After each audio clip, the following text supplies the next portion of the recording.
apresentação. Beleza, começou. Então, vamos lá. Hoje, gente, vocês estão conseguindo ver minha tela, gente?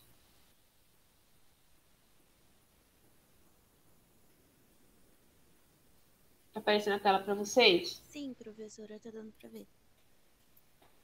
Hoje nem a tela tá concordando comigo. Então, gente, na aula de hoje falaremos sobre iluminismo, filosofia e educação. Antes da gente pensar um período histórico, as práticas educativas, o pensamento que vigorava ali, é interessante que a gente entenda um pouquinho o que estava acontecendo naquele momento. O iluminismo ele é marcado e conhecido como um período de efervescência intelectual muito grande e por os abalos políticos entre o antigo regime e a burguesia. O antigo regime, que tinha no ápice da pirâmide social a burguesia e o clero, eles eram sustentados por pensões que eram pagas pelo governo e eles eram isentos de impostos e julgados pela própria lei. Ou seja, eles não produziam riqueza, mas sugavam riqueza. Não havia, entretanto, no entanto, a burguesia, que era a classe que estava ascendendo ao poder, ela pagava uma tributação de impostos, uma tributação muito grande, mesmo com mesmo com alguma mudança no seu status econômico, ela pagava muito imposto. Então, a burguesia sustentava a nobreza e o clero. E isso, de certa forma, vai dar uma rusguinha, digamos assim. Além disso, nós temos a invenção da máquina a vapor, que faz com que a indústria se desenvolva muito mais rápido, dá mais poder à burguesia. A gente tem, com isso, a burguesia reivindicando o poder político e os ideais liberais. Quando a gente pensa nesse contexto, a gente tem que pensar no liberalismo. Quanto a burguesia, ela quer ter o liberalismo e não intervenção do Estado na economia. A burguesia, ela quer gerenciar seus próprios negócios, gerenciar seus próprios lucros, sem a intervenção do Estado. Seria o liberalismo. Politicamente, nós temos o absolutismo, que é o poder centrado na mão do rei, versus as teorias contratuais, que acreditam que o poder provém do povo através de um contrato social. Daqui a pouquinho a gente vai falar disso. E temos ainda o despotismo ilustrado. O que é isso? São alguns reis que percebiam as mudanças que estavam acontecendo na Europa, mas eles, se antigamente o poder do rei era explicado pela graça divina, agora o poder do rei passa a ser justificado pelo direito natural de sucessão do trono, que é uma coisa que a gente vê ainda hoje. Então, alguns reis, eles mantêm esse absolutismo, só que agora explicam que eles estão no poder pelo direito natural, e eles se faziam cercados por pensadores que adotavam o discurso dos filósofos iluministas. Alguns desses déspotas ilustrados, eles vão pregar algumas coisas de modernização. Portugal é um caso desse, a gente vai ver isso, a influência disso nas reformas do Marquês de Pombal, que são as reformas pombalinas. O iluminismo ele é influenciado pelo renascentismo, acontece em meados do século XVIII. Trata-se de um conjunto de ideias, valores compartilhados por diferentes correntes teóricas. Defende o poder da razão humana de interpretar e organizar o mundo. Vai ser muito influenciado pelo racionalismo, pela revolução científica. Foi um movimento cultural também bem amplo. Alguns países têm características próprias do seu iluminismo, e o iluminismo ele não aconteceu ao mesmo tempo em vários lugares, ele foi ocorrendo em tempos diferentes. Tá? Gente, estou indo muito rápido, vocês têm pergunta, dúvida?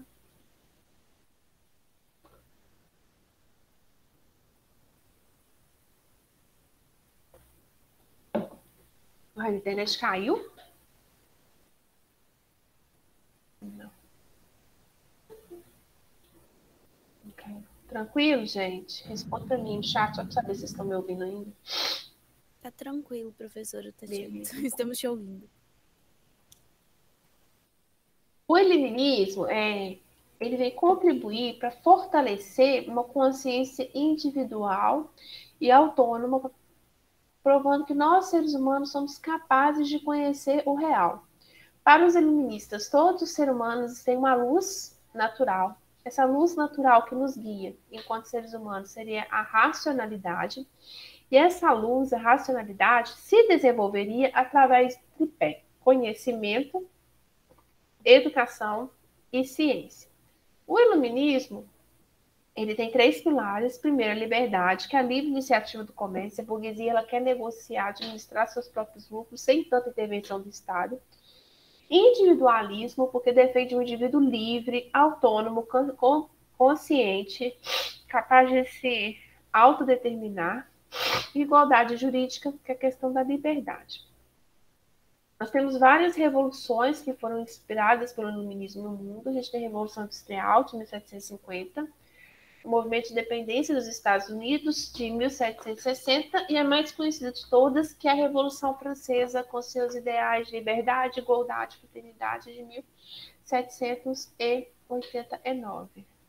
Então, agora que a gente apresentou um panorama do iluminismo, vamos para os pensadores.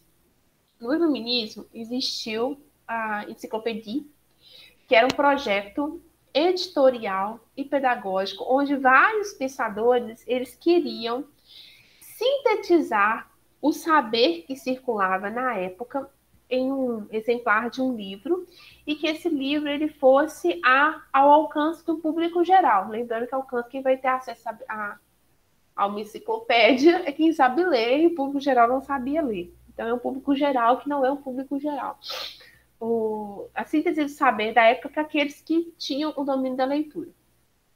Então, a enciclopédia traz súmula de grandes descobertas científicas, que esse período é período de efervescência, e também traz alguns pensamentos filosóficos do período.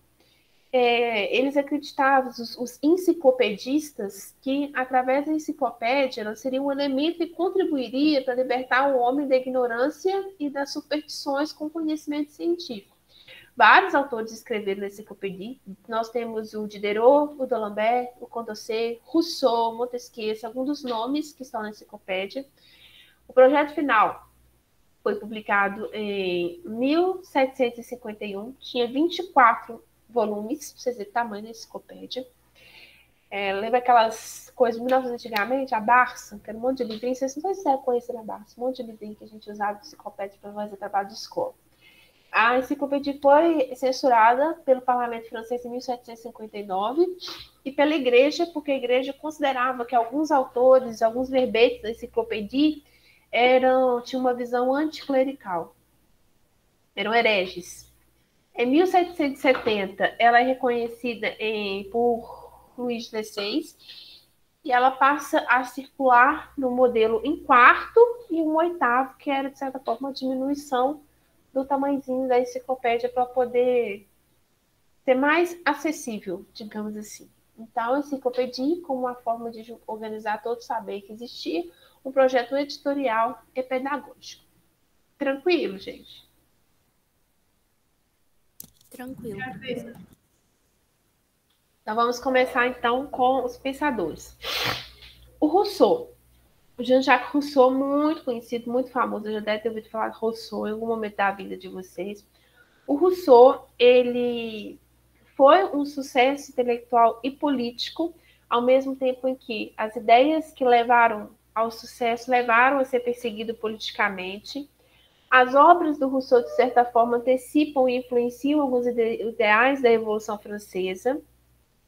O pensamento do Rousseau é a marca do pensamento pedagógico contemporâneo, ele vai tecer muitas críticas ao absolutismo, e o pensamento pedagógico do Rousseau, que a gente vai ver mais para frente, ele tem uma concepção política, porque o Rousseau defende que todos os homens são livres e iguais. Como preservar a liberdade natural do homem e, ao mesmo tempo, garantir a segurança e o bem-estar que a vida em sociedade pode lhe dar? O Rousseau, ele vai ser um leitor do John Locke, e ele vai o Locke do contrato social, ele vai querer pegar e desenvolver um pouquinho mais o contrato social. O cidadão, ele não escolhe um representante a quem delega o poder, porque o poder é do povo, o povo é soberano. Então, não é que a questão não é para o Rousseau eleger uma pessoa, essa pessoa tem o poder. De forma alguma. Quem tem o poder é o povo. Aquela pessoa simplesmente representa ali a vontade do povo. E a soberania, que é um conceito que o Rousseau vai trabalhar, o que significaria para ele soberania? Soberania seria a vontade de todos, a vontade do coletivo expressa em lei. E essa vontade do coletivo teria que ser um consenso comum de toda a comunidade, não pode ser de um grupo A, de um grupo B ou de um grupo C. Com isso, para o Rousseau, o principal papel da educação é o quê? Trabalhar para construir uma formação da vontade geral, transformando o indivíduo cidadão. O indivíduo é quem pensa individualmente, o cidadão é aquele que pensa num todo. Imagina então se cada um quisesse que a sua vontade fosse expressa em lei, que fosse feita a sua vontade. Não teria como, não daria certo, a gente não teria coesão social. Então, para o Rousseau, o papel da educação é ir lapidando esse indivíduo, transformando em cidadão, criando nele a cultura de uma vontade geral. Vontade geral, interesse comum, interesse de toda a comunidade. Pensa, o que a gente estuda na escola? A gente estuda na escola porque que a gente quer? Não. A gente estuda na escola o currículo que já está determinado, as matérias que já estão definidas, a cronologia dessas matérias. E essas matérias são base de um interesse comum. Elas foram legitimadas como interesse comum, o interesse de toda a comunidade, e elas atuam para tentar construir um tecido que cria uma certa homogeneidade. Tudo que é homogêneo, gente, é mais fácil da gente guiar, da gente controlar. Onde a gente tem muita heterogeneidade, fica difícil. Tanto que a gente viu que quando se constituem os Estados Nacionais na Europa, era um monte de povoado, de reinozinho, cada um falando uma língua. Uma das primeiras coisas que eles fazem é instituir uma língua padrão, uma língua para todo mundo, que é muito mais fácil você controlar, ensinar, dominar, corrigir. Quem conversa em um idioma só que quem conversa em vários. Então, o papel da escola seria esse, trabalhar na construção de uma vontade geral, desse interesse comum de toda a comunidade. Tranquilinho, gente? Dúvida, pergunta? Por enquanto, tô tranquilo. Aí são frases famosas do Rousseau que o homem é bom, mas a sociedade o corrompe. O homem nasce livre e por toda parte se encontra acorrentado. Vocês já pararam para pensar nessa perspectiva do Rousseau? Vocês acreditam que o homem é bom, mas que a sociedade que corrompe o homem?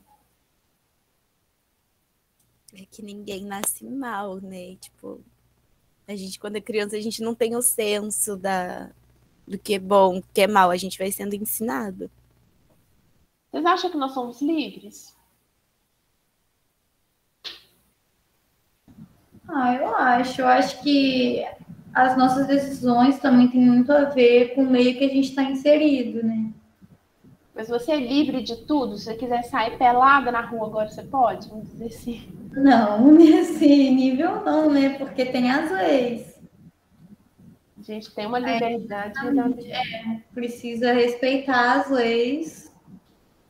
A gente vive livre, mas é um livre acorrentado. Alguém ia falar? Gente, eu cortei, desculpa, que eu não vejo. A gente vive acorrentado.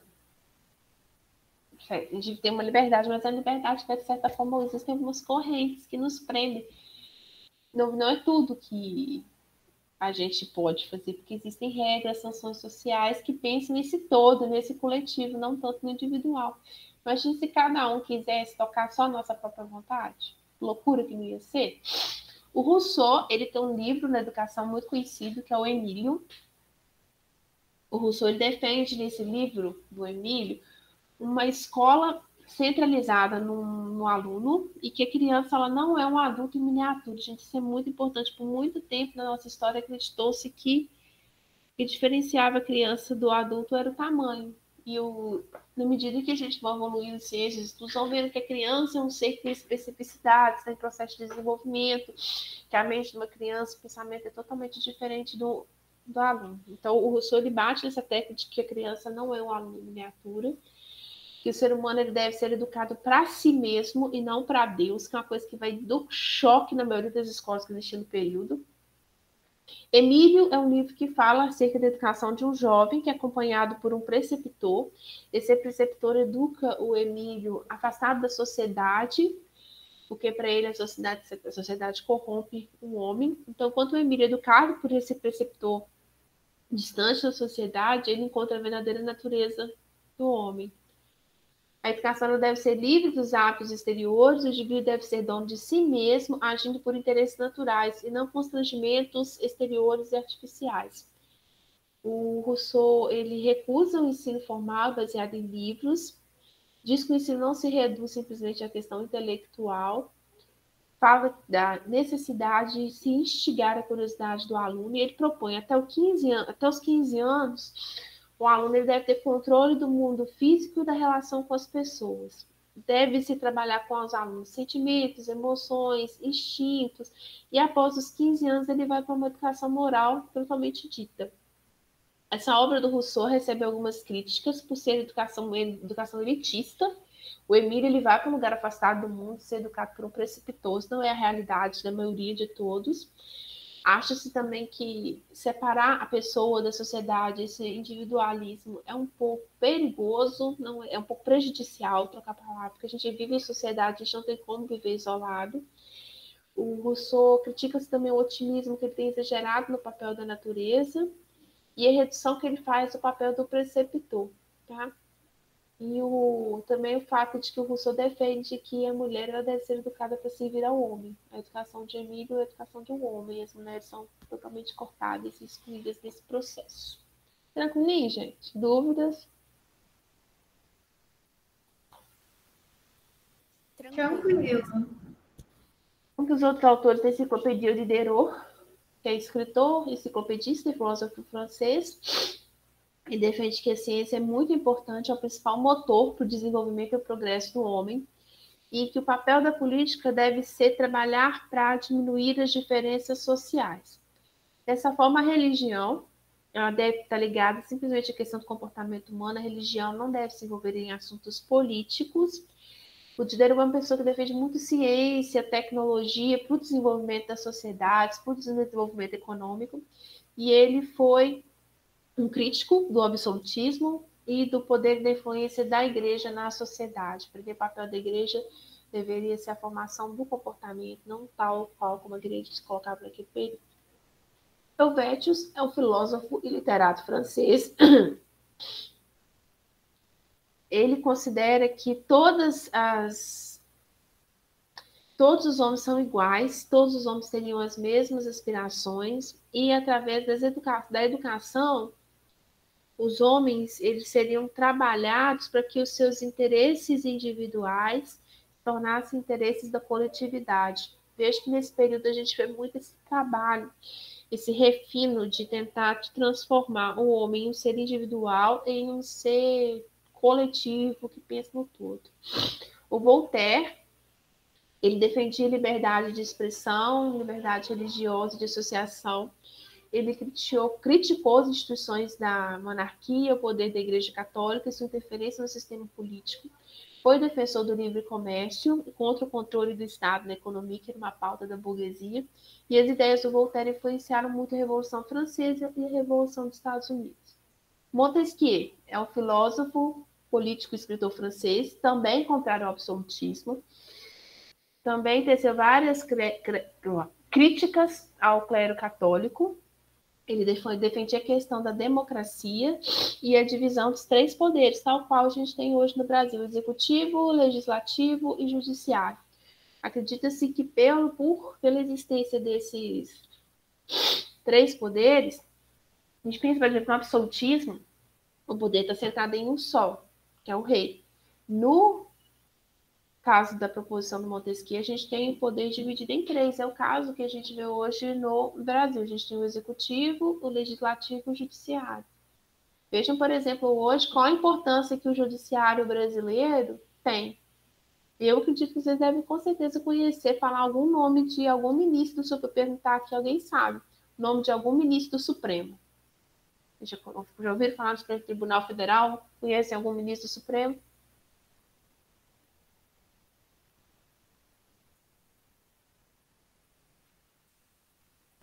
Nossa, professora, eu tô meio desatualizada, eu não lembro de nenhum agora. Nossa, Lewandowski, o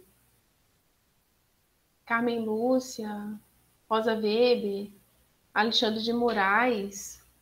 Nossa, vocês não estão. Você liga o noticiário, todo dia a gente vê o judiciário que pediu para. O legislativo não queria que passasse a CPI da Covid, o judiciário entrou, colocou que queria ter. Então a gente vê que às vezes uma esfera tenta barrar alguma coisa, a outra tenta intervir para que haja um equilíbrio, para que se mantenha, por exemplo, o Estado democrático, não que a gente não caia numa ditadura, coisas do tipo.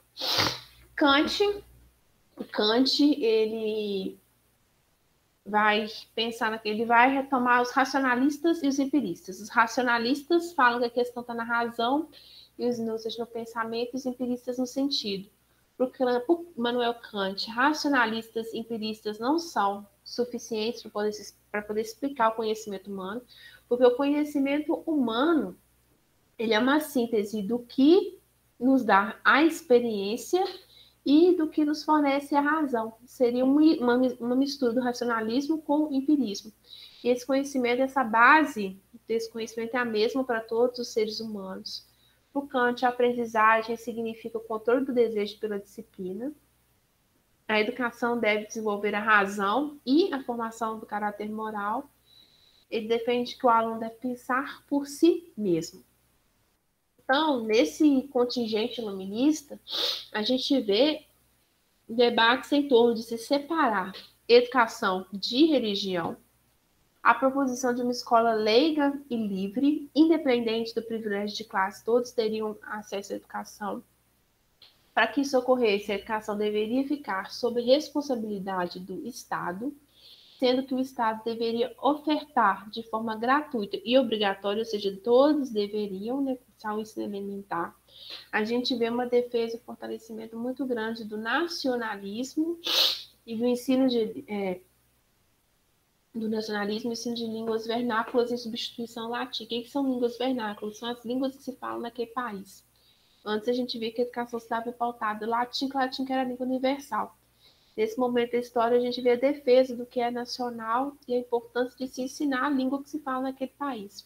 E a defesa de um currículo mais prático, não tão humanista, como a gente veio falando a respeito do currículo da escola jesuítica, do que a igreja pensa em termos de educação. No entanto, o que se via na Europa nesse período eram escolas em número insuficiente, o ensino ainda muito influenciado pela igreja, sendo muito literário, pouco científico, pouco voltado para um pensamento científico que estava em efervescência naquele período. Professores mal pagos e não qualificados para exercer a profissão. O uso excessivo de castigos corporais, manutenção do ensino dual, que era aceito com muita tranquilidade. O que é o ensino dual? É um tipo de formação para a elite e um tipo de formação para o povo. A elite é formada para dar continuidade ao projeto de legitimação que o se colocou no poder. Já o povo para poder trabalhar, vamos dizer assim. Existiam escolas de ensino elementar, o ensino secundário que existia, ele era da elite, alheio totalmente ao movimento iluminista, e a gente via, nesse momento na Europa, a existência de algumas academias que eram cursos mais práticos de formação de futuros dirigentes. Pensando nesse quadro, como que isso impactou no Brasil? Portugal, nesse período, era um país que estava em declínio, submetido a vários tratados lesivos com a Inglaterra, não podia produzir nada, tinha que importar tudo da Inglaterra. E a gente vê que o de 1750 a 1777 teve poder o Marquês de Pombal. Ele entra para tentar dar uma nova cara a Portugal e ele impõe as famosas reformas pombalinas. Essas reformas elas vão impactar a gente diretamente na educação. Antes a gente tinha que a educação, a gente viu que eram os jesuítas que ministravam. Quando Pombal institui a reforma pombalina, os jesuítas eles são expulsos, as aulas elas deixam de pertencer à igreja e passam a ser responsabilidade do Estado. É a primeira vez na história que a gente vai vendo que começa a caminhar para se separar ensino de religião. Então, essas escolas elas funcionariam sob o nome de aulas régias. E a gente tinha os estudos menores e os estudos maiores. Os estudos maiores eram o ensino superior e os estudos menores eram o ensino fundamental e o ensino médio, vamos dizer assim, que eram as primeiras letras e humanidades. Em todos eles a gente tinha o ensino passa a pertencer ao Estado, mas a gente ainda vê a obrigatoriedade do ensino de religião católica. Nesse período a gente tinha também na Europa a Inquisição, que vai fazer um controle muito forte da bibliografia que poderia ser utilizada nas escolas. Sobretudo a de origem francesa. Pensa que o iluminismo está bombando, a Revolução Francesa bombando, isso não era visto com bons olhos. Então tudo que vinha desta fonte era considerado pensamento herege e julgado para escanteio. O Brasil está no boom do plantio da cana-de-açúcar. Boom não, gente, desculpa, para. O Brasil está tendo dificuldade na produção da cana-de-açúcar, que não está ficando só no Brasil, está indo para outros lugares. A gente vê a descoberta do ouro em Minas Gerais. Com isso, a gente vê que o comércio começa a vir para essas regiões mais interioranas. Os engenhos eles vão sendo paulatinamente substituídos por cidades, porque a mineração do ouro vai, de certa forma, fazer uma urbanização e crescimento das cidades. Com isso, a gente vê a sociedade brasileira se tornando mais flexível, se afastando um pouquinho daquele modelo lá dos engenhos, do senhor de engenho. A gente vê que no Brasil, nesse período da exploração do ouro, a gente tem instituição de impostos, como a derrama, que nem tudo é que a proibição de qualquer atividade manufatureira no Brasil em decorrência do acordo que Portugal tinha com a Inglaterra. E a gente teve várias revoltas no Brasil contra esse movimento da forma como Portugal administrava o Brasil. Revolta de Filipe dos Santos, Congregação Mineira e Congregação Baiana são alguns exemplos. Essas ideias iluministas elas circularam no Brasil por obras. A gente via contrabando de obra no Brasil, chegando livros de contrabando para que circulasse esses ideais iluministas. Muitos vinham pelos alunos que estudaram na Universidade de Coimbra, que tiveram acesso às obras permitidas e às não permitidas, contrabando de panfleto, cópia manuscrita de livro. E os ideais iluministas eles se difundiram no Brasil, tanto pela maçonaria quanto pelas academias literárias. Alguns professores também de humanidades e aulas régias tinham contato com esse ideal iluminista.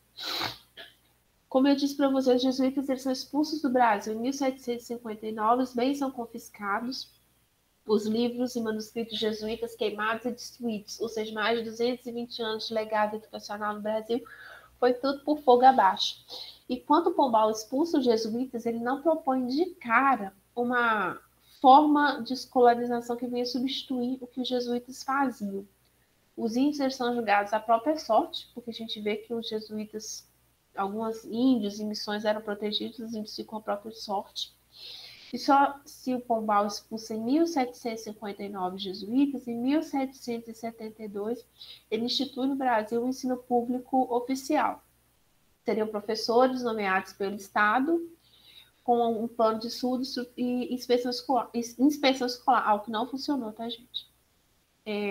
Para poder pagar os professores não tinha verba, então criava um imposto que se chama subsídio literário, mas acaba que não consegue recolher esse imposto não chega.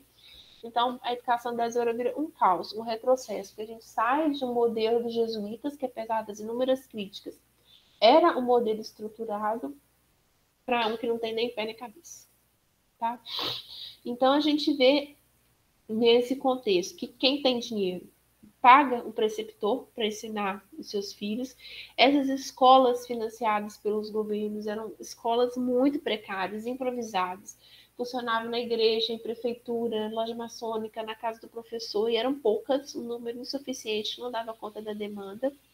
A gente vê que os jesuítas foram expulsos, mas outras ordens religiosas elas permaneceram no Brasil, e a gente vê que os jesuítas eles tinham oficinas no projeto educacional deles que trabalhavam, que de certa forma trabalhava e ensinava o trabalho manual.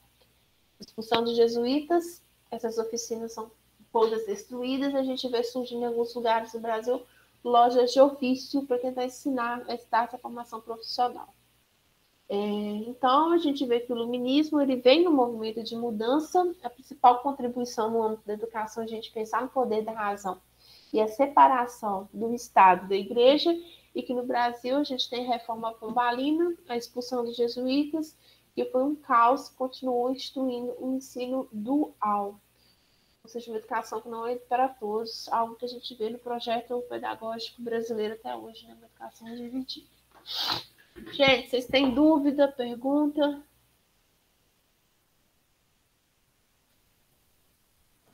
Não, é só falar que a educação no Brasil é uma bagunça, é um caos desde o começo, né? E permanece até hoje. É um projeto para isso, né? Não existe, não tem interesse de melhorar no projeto. Pois é. Então vamos lá, gente. Conversar com vocês das disciplinas. Espera aí que eu vou pegar meu caderno para a gente pensar aqui. Esse meu caderninho não sou ninguém, gente. Vamos lá. Psicologia. Essa semana já está lá a aula do... Eu já coloquei em todas as disciplinas que eu estou ministrando no tópico de aula dessa semana o PAPR referente aos meses de agosto e setembro. Então, como que nós vamos trabalhar? Dia 6, que essa semana agora tem a aula do Vygotsky gravada. Dia 13, a gente tem encontro síncrono, que é segunda-feira que vem, que eu vou falar do Valum. No dia 20 da semana de 20/8, a gente vai falar de Vygotsky, Piaget e Valum. E depois disso eu vou deixar para vocês fazerem os seminários. Daqui a pouco eu volto no seminário. E de fundamentos históricos, a gente vai falar de século XIX, século XX, tendências pedagógicas. Tem mais 3 aulas. Eu quero deixar o mês de novembro para vocês sem... Novembro é ótimo. Mês de setembro. Sem as 2 semanas de setembro, que antecedem as férias, para a gente fechar a atividade, alguma pendência ou coisa do tipo. Eu não quero trabalhar conteúdo em si com vocês. Quero dar uma freadinha nesse final, tá? Eu vi que teve muita gente com problema de cigarro. Gente, eu não respondo... mensagem final de semana, que foi uma estratégia que eu criei para minha sanidade mental, tá? Vocês podem rir, mas é verdade. Eu desligo final de semana, senão eu não dou conta durante a semana, tá? Eu vou reabrir no dia 2, atividade lá do filme. Vai do dia 2, eu vou reabrir hoje e amanhã, até amanhã à noite de manhã. Então, quem não fez, teve problema, posta. Não reabri ainda, tá? Vou reabrir. Agora eu vou abrir o sigo aqui para vocês. Vocês já se organizaram em grupos para o seminário? Já, professora, eu não sei se todo mundo.